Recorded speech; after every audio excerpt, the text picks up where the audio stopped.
So, yeah, this is part two of what it's like to be in Jiu Jitsu as a black woman.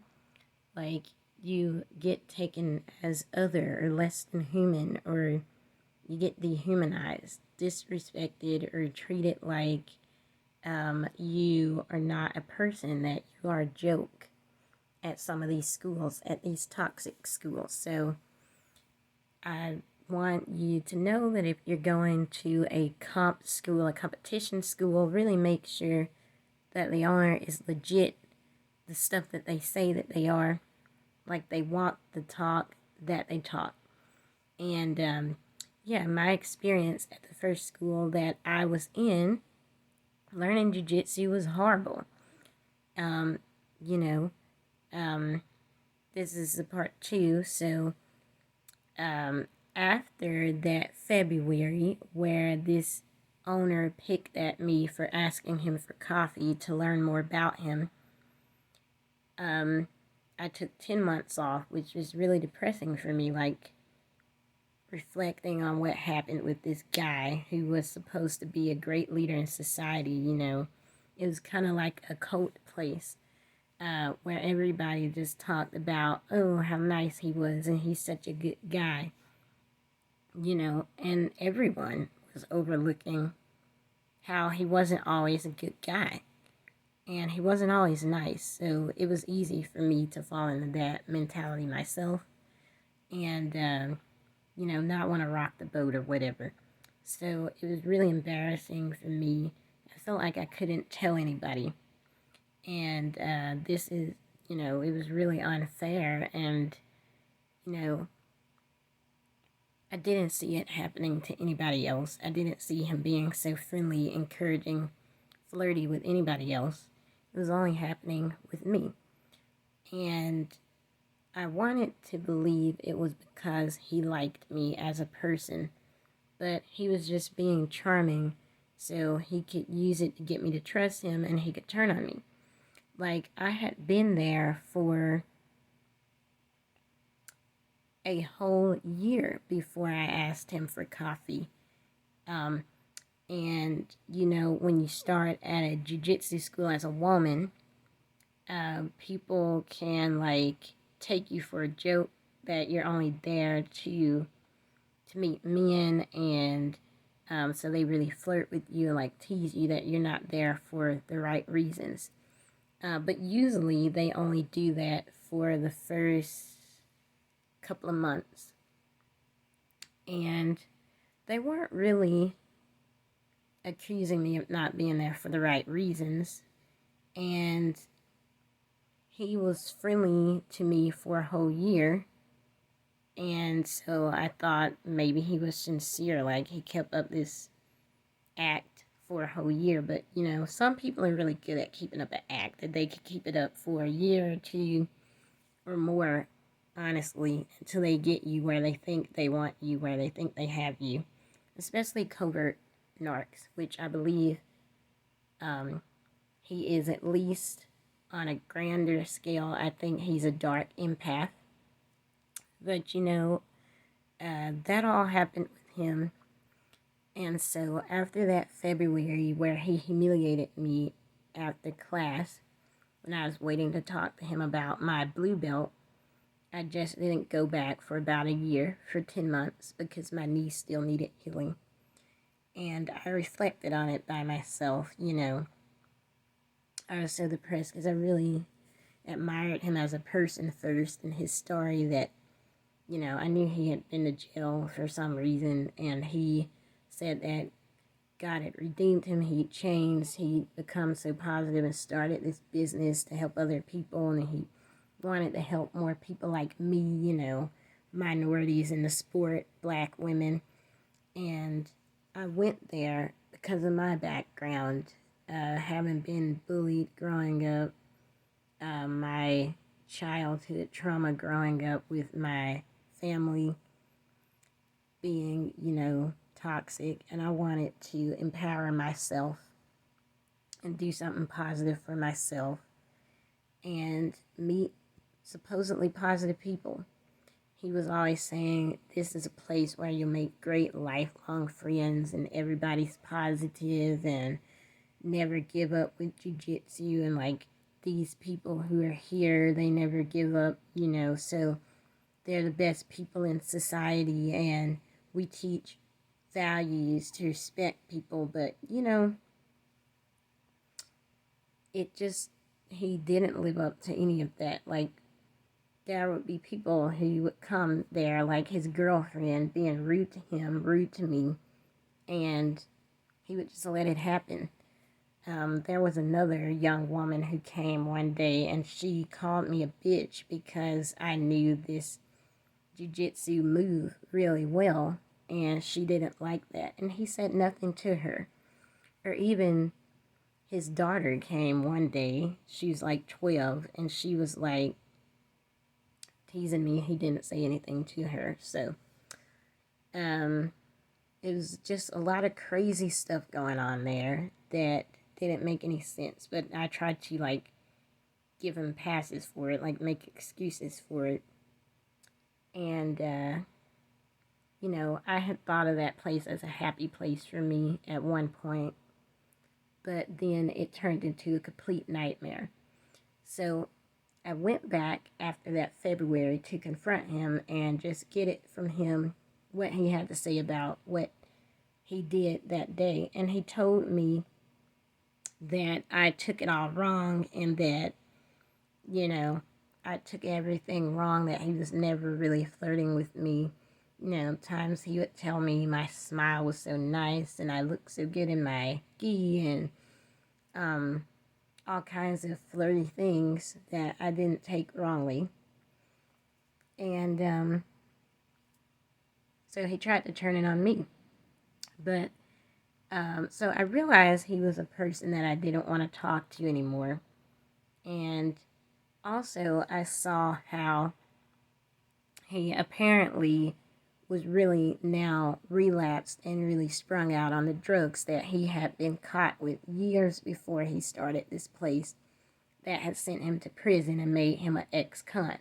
So his speech was really off, his coordination was off, he was like really paranoid acting, his face looked dead, and he couldn't really teach well anymore. So also, the tall tale is his teeth, how they looked, how they were affected by this.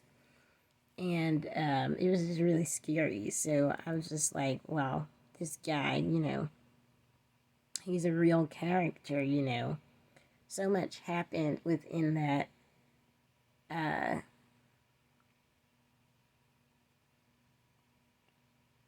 like year that I didn't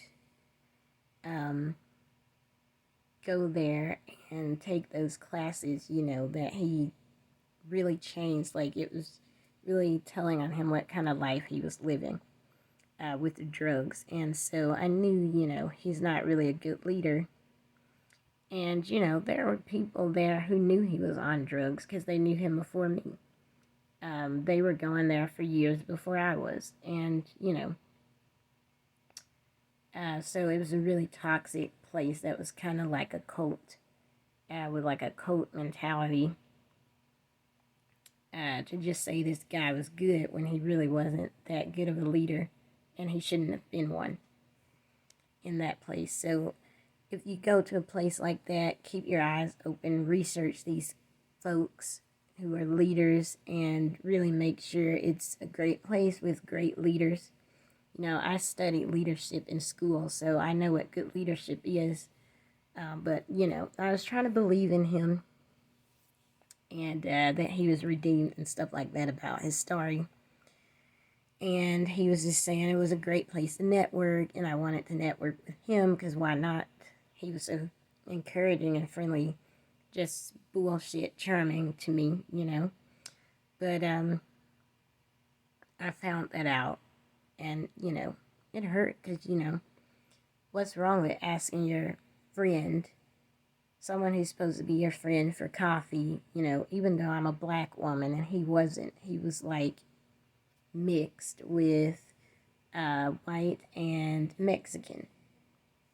and I knew his mom used to post a lot of prejudice things on Facebook, but he never said anything like that, so I didn't think he was that way.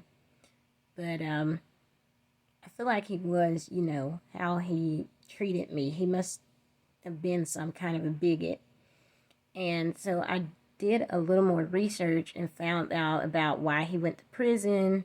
And he had been in a gang apparently. And also, I found like a secret TikTok account that he had where he was following all kinds of like crazy accounts that were talking about Democrats, talking about black women, and, just really prejudice accounts. Like, he wasn't friends with anybody really on this account. So I guess it was just for him to look at the crappiest, most bigoted shit from the dark web. And so that's how I, learned who he really was after I went back and confronted him that day and asked for his side. And he just said, misinterpreted everything, but I'm sorry anyways, and tried to blame it on me and project it on me. And I couldn't have that. So, it was supposed to have been a place where I could be empowered, I could network, I could learn about people. He was my friend, he was a good leader. And it wasn't, I was trying to change my life. I was on an app where you could network with people over coffee, but I thought, why do that when I'm here at this place and I know this guy? And, I have coffee with my other friends and it goes well, so, But he just made it like this big joke, and like I was so wrong as a person for asking him that, He never disclosed that he had a girlfriend. If he had told me that he had a jealous girlfriend, I would have respected that. Nobody told me who that woman was, and a lot of the people there who had been there for years, they knew, but, they, I guess, they all saw me as a joke. They didn't see me as a person because, look, I'm a black lady, and, we're not seen as people, especially when we wear glasses and have short hair, I had a professor tell me, as a black lady that's short with glasses and short hair, people are not going to take you seriously. And she was so true. And this is just my real account. It sounds like a nightmare. That was a nightmare of doing Jiu Jitsu. So I want people to know, and I want people to, black women especially, really, really judge these gyms that you go to and really research these people, their backgrounds and criminal backgrounds and their social medias, and find out about them. So you are actually in a place that's really good for you. And it's really going to help you and empower you and not try to break your spirit.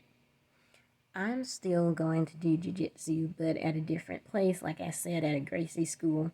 Gracie has some instances in the past of discrimination, but I think they really tried to correct it. We're going to find that anywhere.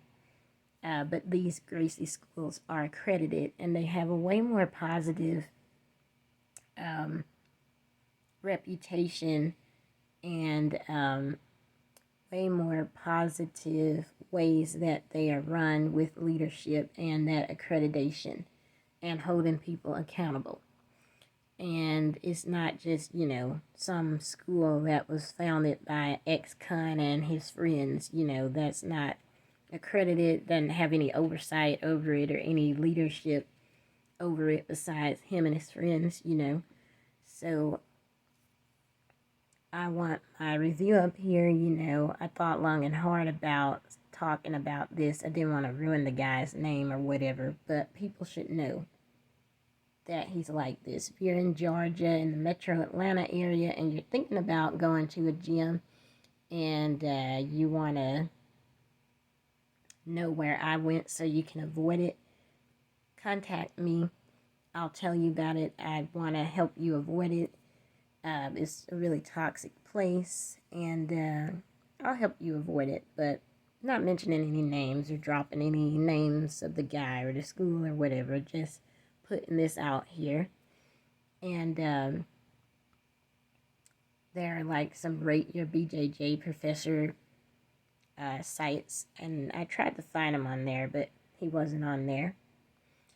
And yeah, so I'm just getting my story out here, letting people know, and not giving up. You know, I didn't ever get my blue belt because I stopped going there, but I'm gonna keep going, and one day I'll have my black belt.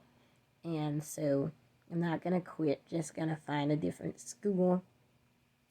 So yeah, we're strong, ladies. Keep going.